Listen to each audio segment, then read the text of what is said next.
Bonjour à toutes et tous. Alors, je vous formule encore mes excuses par rapport au live que je voulais faire hier. Mais, étant grand novice, j'ai eu la surprise du délai de 24 heures minimum de YouTube. Du coup, ça n'a pas pu être possible. Mais là, je reviens vers vous.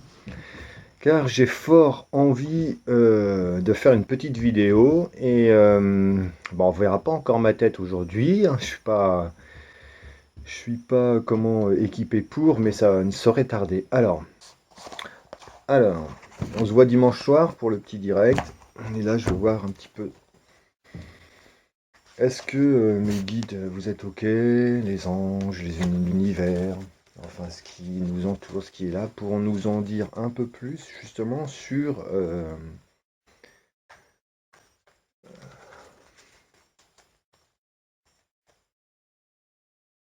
on va dire, sur tous ces habitants que l'on ne voit pas forcément, que l'on ressent, qu'on ne sait pas forcément expliquer.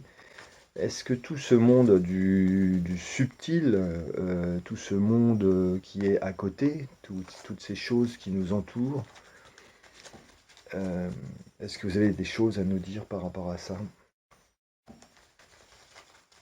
Des choses à nous conseiller, par exemple? Voilà, ça change un peu des tirages habituels. Hop, toc. Ça fait du bien de parler d'autre chose aussi.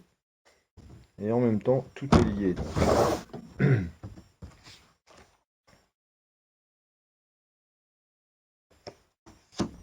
La morale.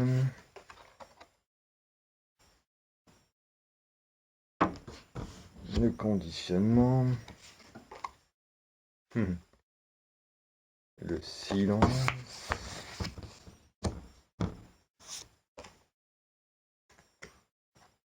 L'avarice.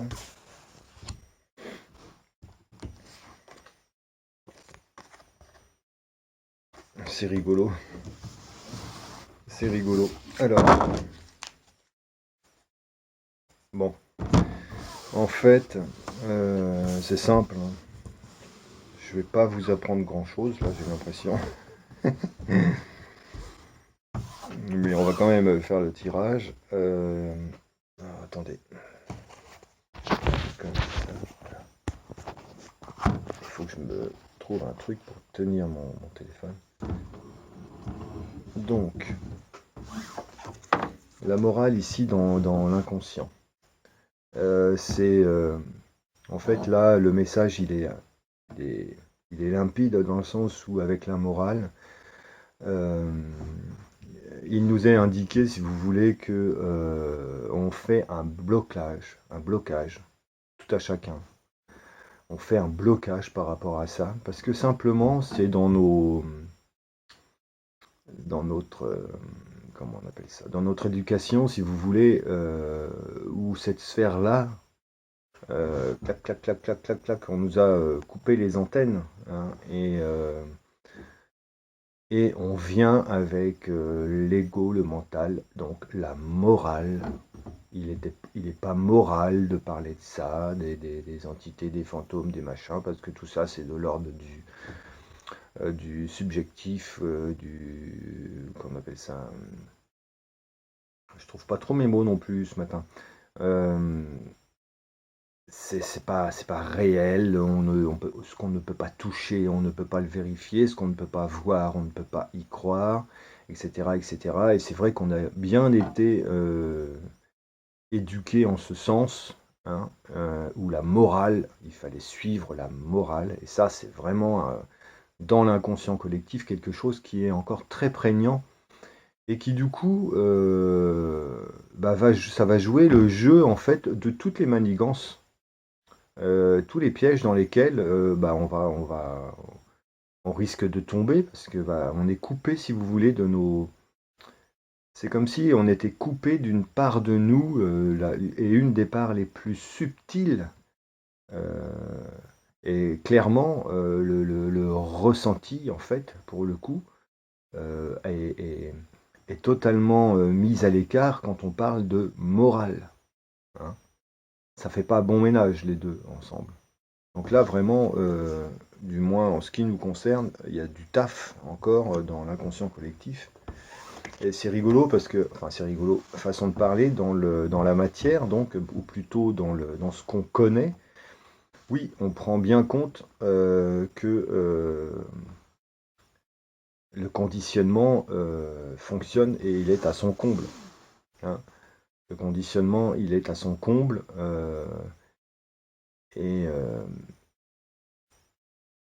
et il indique ici qu'en fait, malheureusement, par les conditionnements qui sont soit sociétales, donc dès la plus petite enfance avec l'éducation nationale et tous les travers qu'elle suppose, et ensuite le grandir en société et avec tous les travers que ça suppose, on est bien dans le conditionnement et encore une fois, on a cette sensation très rapidement, ou du moins pour les personnes qui ne sont pas des suivants, des suiveurs ou des suiveuses, pardon, euh, cette sensation d'être tellement différent que la souffrance est grande pour trouver notre place. Et je dirais même que c'est presque impossible dans ces schémas-là de trouver notre juste place et de se sentir heureuse, heureux. Donc le conditionnement, c'est aussi là quelque chose qui va être urgent de lâcher, mais ça j'en ai déjà parlé. Et là c'est rigolo que ça s'invite aussi sur le plan subtil, parce qu'en fait tout est lié. Plus on nous coupe nos réactions ou nos potentiels subtils, plus forcément on est contraint dans la matière à subir. C'est logique. C'est logique. Donc là, le conditionnement, c'est quelque chose sur lequel on va devoir acter aussi. Et c'est en cours. Et c'est vrai que c'est pas toujours encore bien évident. Et en plus de ça, très sincèrement, pour avoir regardé nombre de vidéos de personnes qui proposent des choses, qui sont médiums, qui sont ci, qui sont ça, on est parfois quand même bien loin de la simplicité et de l'authenticité. Et du coup, ça n'aide pas du tout à se poser, à se centrer et à accepter ou du moins à réveiller en nous, à éveiller en nous ces choses-là, parce qu'on a l'impression que c'est quelque chose qui est simplement réservé à quelques élus, alors qu'en fait, non. Donc là, il y a un truc quand même qui est sympa avec cette notion de silence, vous voyez, avec le visage en fond comme ça. Qui nous indique simplement que bon bah si l'on veut recouvrer nos pouvoirs, parce qu'en fait il s'agit bien de pouvoir, pouvoir dans le sens je peux, j'ai accès, il faut retourner au calme, retrouver son calme. Vous voyez, avec l'astre aussi, ou le petit rond de lumière, je ne sais pas si c'est la lune ou... Ouais, peut-être, je ne sais pas. Poser sur le troisième œil, c'est pas fait pour rien. Venir poser le mental, calmer les idées, ne plus s'agiter. Vous voyez comme les couleurs sont apaisantes ici, invite à la sérénité, au calme, à la contemplation, alors à la méditation. Vous savez, pour méditer, il n'y a pas besoin d'allumer de bougie ou de se mettre en tailleur, etc., etc. On peut méditer en se baladant dans la forêt, en étant assis chez nous, en projetant notre regard sur un objet et puis laisser partir notre imaginaire. Enfin bon, voilà. La méditation, en fait, est à portée de toutes et tous. Et c'est pareil, on n'a pas besoin de suivre des cours de méditation pour arriver à ces états de transe qui ressemblent un peu euh, à celle de cette phase de sommeil qui est très agréable, où on est conscient, on entend, on voit, on perçoit, et en même temps on est dans une forme de calme et de tranquillité. Lorsque l'on est enfant, on vit facilement ces phases-là, hein, quand nos parents nous prenaient dans les bras pour nous déplacer. C'était très agréable, où on entendait les voix et on ne voulait pas fermer la porte de notre chambre pour entendre ce qui se passait. Pareil, ce sont des phases de méditation, de relâchement total que l'on a tendance à perdre en grandissant, en grandant. Ça n'est pas mal celle-là. Voilà, donc le silence ici, c'est une invitation à justement à revenir au calme et à faire confiance, à faire confiance. hein, parce qu'il n'y a pas de calme. On ne peut pas être au calme si on ne se met pas dans un climat de totale confiance, de total relâchement. Et pour se relâcher, bah, il faut avoir confiance. Donc la confiance, c'est simplement encore faire tomber les barrières de la crainte ou de la peur, qui ne sont que euh, des schémas mentaux en fait, mais elles n'existent pas par elles-mêmes. Ça n'existe pas, c'est nous qui les inventons. D'accord? C'est nous qui les projetons sur nous ou dans nos vies ou sur celles des autres. Lorsqu'on va s'inquiéter pour les autres, sans raison, simplement parce que bah, voilà, la morale a dit que, le conditionnement a dit que, et si on fait pas ci, et si on fait pas ça, il va nous arriver telle ou telle chose, ou si on rentre pas dans les cases et tout. En fin de compte, là, vraiment, les amis, j'ai la sensation, et vous devez l'avoir aussi, que justement, si vous ne rentrez pas dans les cases, eh ben c'est bien. C'est que vous êtes a priori sur la bonne voie. Voilà, donc ça, le silence, c'est une carte qui est très très très positive et qui nous invite du coup à prendre le temps et se poser. Et donc écouter notre corps, notre ressenti. Avec l'avarice ici qui arrive en haut comme ça, cette carte pour moi, elle est symbolisée, elle symbolise les pièges dans lesquels on pourrait tomber lorsqu'on fait des démarches entre guillemets spirituelles. En approchant des personnages, peu importe d'ailleurs, qu'on trouve soit sur la toile, soit en présentiel, c'est qu'en fait, il y a comme toujours, il y a souvent, si vous voulez, lorsque vous rencontrez quelqu'un et que vous avez l'impression de tomber sur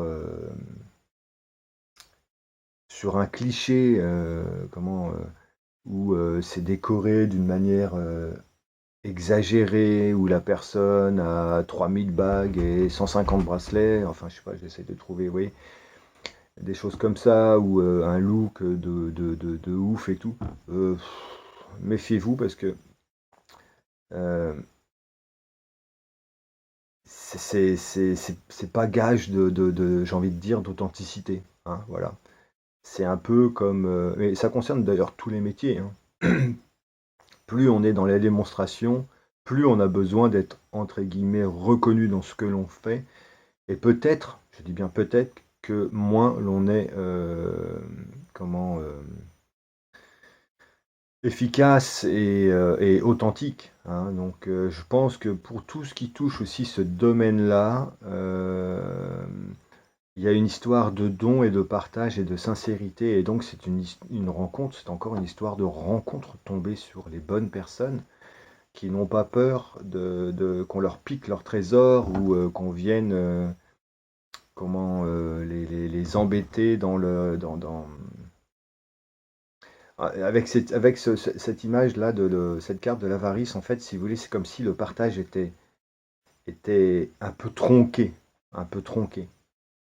Vous savez, j'ai rencontré moi des gens qui travaillent en astrologie, par exemple, et qui se disent être astrologues humanistes. Et en fin de compte, je peux vous assurer que ce qu'ils vibrent en présentiel, c'est une catastrophe. C'est-à-dire qu'en fait, ils sont totalement dans une forme de déni et tout est géré par le calcul des planètes, les machins, les trucs. Du coup, ils sont totalement dans l'ego et dans le mental. Tout est calculé parce que si on prend l'astrologie à outrance, ça n'est qu'une histoire de calcul.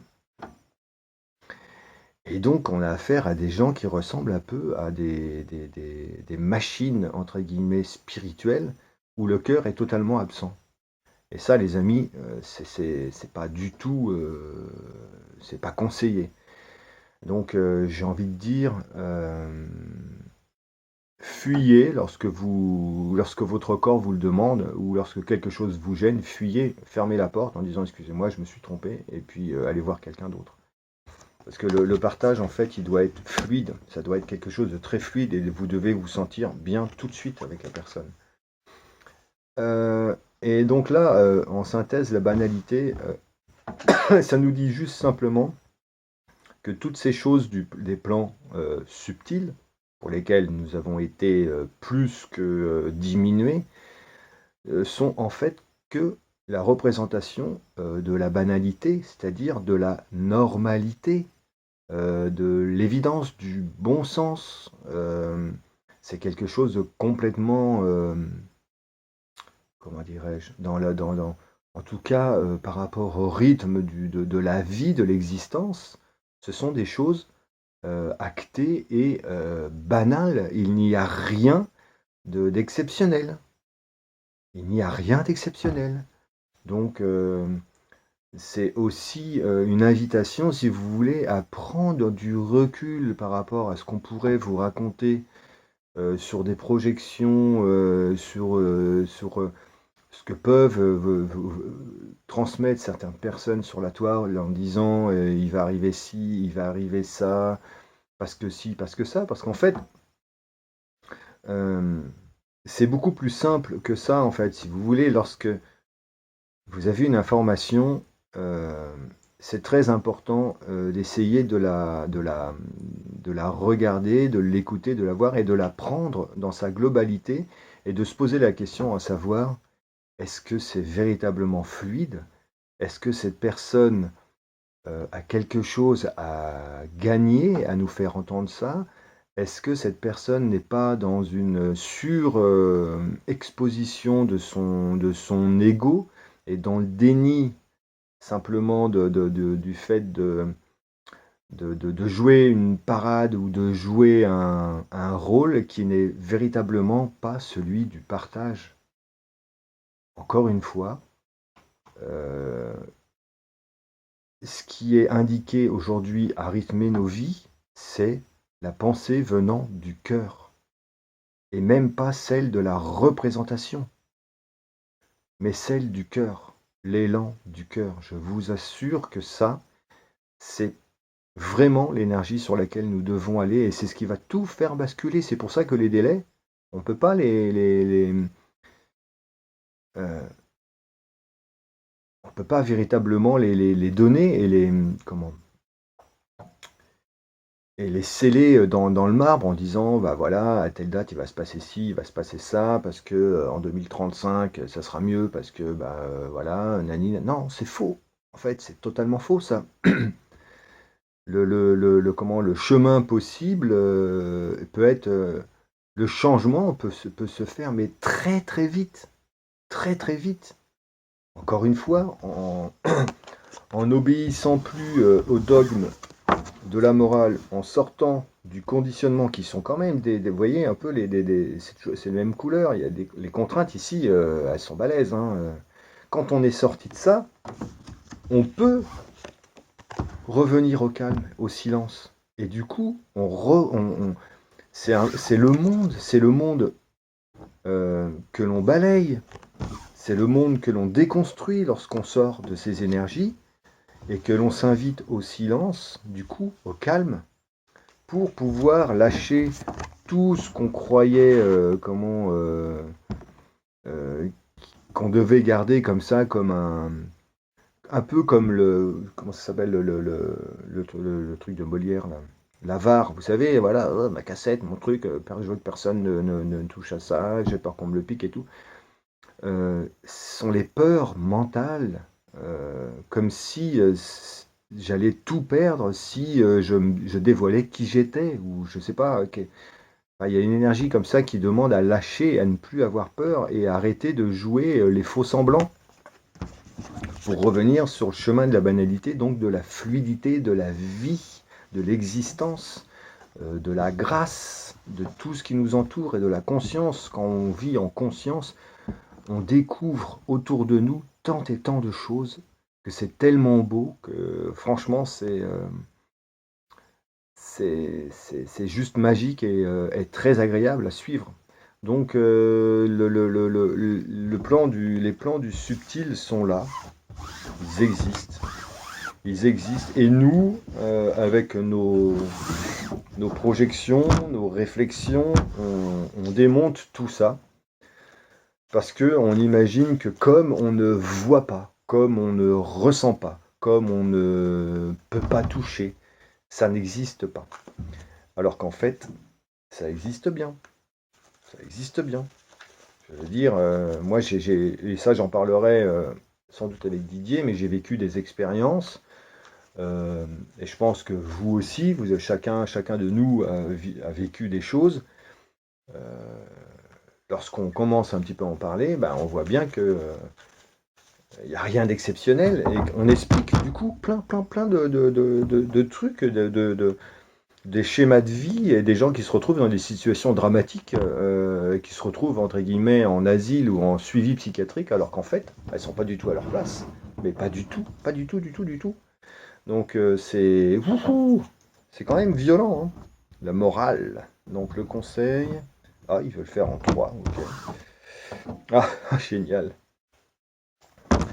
Arrêtons d'imaginer que nous sommes l'exclu, c'est-à-dire, là, l'invitation, c'est vous avez accès à tout ça, tout le monde, personne n'est exclu en fait. L'exclu, c'est simplement nos projections, les nôtres, qui nous mettent en exclusion. Et là, je m'inclus dedans, hein, pour plein de choses, hein. Donc, bah, il y a juste à pousser la barrière ou à simplement à la tirer, parce qu'en regardant bien, on voit bien que la chaîne ici, enfin le verrou, mince, comment ça s'appelle ce truc-là? Eh ben, il est ouvert en fait. Le cadenas n'est pas fermé, hein. Donc, nous nous excluons la plupart du temps par nous-mêmes, simplement parce que nous n'osons pas. Vous voyez, on retrouve les couleurs ici grisonnantes de la morale et du conditionnement. On n'ose pas pousser cette porte, comme si on ne voulait pas s'autoriser, ou je ne sais pas, ou je mérite pas, ou ah bah pour moi ça marche pas. Non, si, ça marche pour tout le monde. Ça marche pour tout le monde. Pour toutes celles et ceux qui ont une conscience, évidemment. Waouh, super beau, le mât. Même si le chemin que l'on emprunte peut sembler aux yeux encore des autres comme quelque chose de fou et d'irraisonnable, il faut y aller. Vous voyez, les chemins de traverse, il faut y aller. Donc là, on a l'impression qu'il va tomber, mais en fin de compte, non, il va pas tomber. Il va pas tomber le mât. Il va suivre son chemin en dehors des conventions, voilà. Donc de la morale et des conditionnements. Ça, c'est très joli. C'est une invitation à lâcher prise et à exploiter en fait tout. Oh, super! À exploiter toutes les facettes de notre être pour être dans la participation. Regardez comme c'est beau. J'adore. J'adore cette trilogie de cartes là, elle est terrible. Attendez, parce que je vais vous les montrer comme ça. Je trouve que c'est très parlant.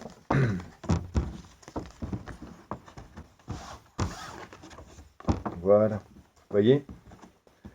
Oh, je suis l'exclu. Allez, on pousse la porte, on prend le chemin, même si c'est pas un chemin que tout le monde prend. Mais bon, ça va pas tarder. Et regardez cette participation qui est trop belle. Participons, soyons ce joyau, soyons cette force, ce socle qui est en train de changer le monde. C'est nous qui le changeons, les amis. Voilà, je vous embrasse toutes et tous. Je vous dis à dimanche soir en live.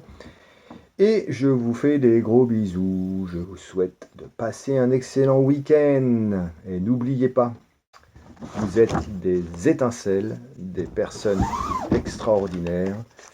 Vous ne devez rien subir de personne. Et vous devez simplement vous révéler à vous-même. Et vous seul en tenez les clés. Ce que je veux dire par là, c'est que si vous voulez le changement, vous pouvez vous faire accompagner, bien sûr, mais personne d'autre que vous ne peut vous dicter une façon d'exister. Il n'y a que vous, en fait. C'est pour ça que j'ai un petit souci, entre guillemets, avec la notion de mission que l'on aurait à mener sur Terre. Parce que je suis plus dans l'idée d'un chemin de vie que l'on doit emprunter. sur lequel on se sent heureux d'évoluer, plutôt que dans une mission où du coup on est enfermé dans cette mission, encore une fois. Et puis ça jette aussi comme une histoire de sentiment de culpabilité par rapport à toutes les personnes qui ne ressentiraient pas forcément de mission à effectuer. N'oublions pas quand même que nous sommes ici pour profiter de la vie. Donc profitons. Je vous embrasse. À très bientôt. À dimanche.